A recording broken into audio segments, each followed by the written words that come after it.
जिन शासन के आचार्य भगवंत में 14 गुण होने चाहिए, ये हमने पिछले एपिसोड में देखा था।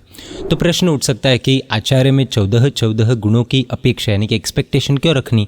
सिर्फ आचार्य पद लेकर बैठे हो तो नहीं चलता है क्या? 1-2 गुण हो तो भी नहीं चलता है क्या?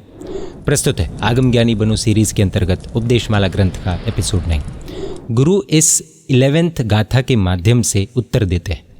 ऋषभदेव, अजितनाथ आदि तीर्थंकर तो मोक्ष का मार्ग बताकर कब के मोक्ष में चले गए। वर्तमान काल में तो आचार्य ही पूरे प्रवचन को धारण करते हैं। ये इस गाथा का संक्षिप्त अर्थ है। अब विस्तार से अर्थ समझते हैं। प्रवचन शब्द के 2 अर्थ हैं। 45 आगम आदि स्वरूप भगवान के वचन भी प्रवचन है और प्रभु के वचनों को श्रद्धा से मानने वाले, शक्ति के अनुसार जानने वाले और पालने वाले भी यानी कि साधु साध्वी श्रावक श्राविका वर्ग भी प्रवचन है, जिसका दूसरा नाम संघ है। जब भगवान खुद जीवंत थे, विचरण करते थे, तब तो जिनागम और जैन संघ दोनों प्रभु के प्रभाव से ही एकदम सुरक्षित थे। लेकिन आज प्रभु तो साक्षात है नहीं, तो जिन आगमों को याद रखने का काम और बराबर याद कराने का काम कौन करेगा? आचार्य ही करेंगे। जैन संघ को मर्यादा में रखने का काम, स्वच्छंदी पापी बिना कंट्रोल के नहीं होने देने का काम कौन करेगा? आचार्य ही करेंगे। उस संघ को जिन वचन देने का काम, ज्ञानी बनाने का काम कौन करेगा? आचार्य ही करेंगे। प्रभु की एब्सेंस में प्रभु के सभी कार्यों की जिम्मेदारी आचार्य के ऊपर आ जाती है। उनको खुद को जिन आगमों को याद रखना है, जिन आगमों के पदार्थ को उपस्थित रखना है, साधु साध्वी श्रावक श्राविकाओं को भी उनकी पात्रता के अनुसार जिन वचन देने हैं, उन सभी को जिन वचनों की मर्यादा में रखना है, वो गलत रास्ते पर न चले जाए उसका ध्यान रखना है। ये जो कार्य है वो 14 गुणों से संपन्न ऐसे ही आचार्य कर पाएंगे। जो गुणों से रहित है यानी कि जो गुणों के बिना के है, वो आचार्य यह महान कार्य कभी नहीं कर पाएंगे।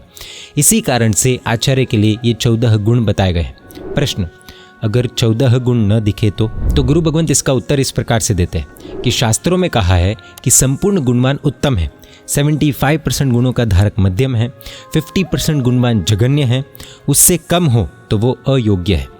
यहाँ पर 14 गुण हमने देखे थे पिछले एपिसोड में।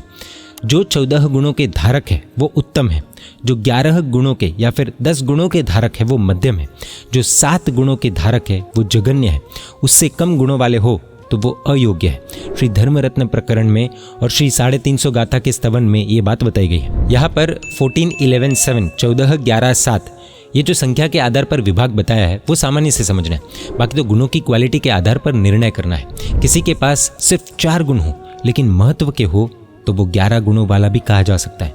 किसी के पास 10 गुण है लेकिन महत्व के 4 गुण न हो तो वो सिर्फ 4 गुणों वाला भी कहा जा सकता है, यानी कि अयोग्य भी कहा जा सकता है।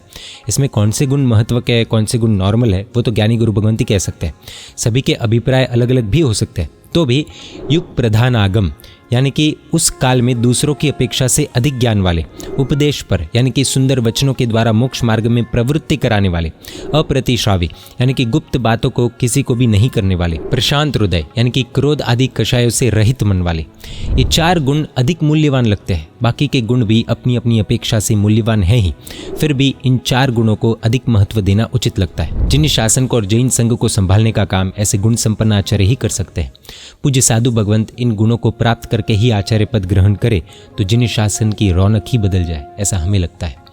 11 गाथा तक का अर्थ यहाँ पर संपूर्ण होता है, जिसमें हमने जाना कि शिष्य गुरु का विनय करे और गुरु 14 गुणों से संपन्न बने। अगला एपिसोड बहुत ही ज़्यादा इंटरेस्टिंग और इम्पॉर्टेंट होने वाला है, क्योंकि अगला एपिसोड पुरुष प्रधानता पर है। बहुत क्लैरिटी मिलेगी, देखिएगा। जय जिन शासन, जय महावीर।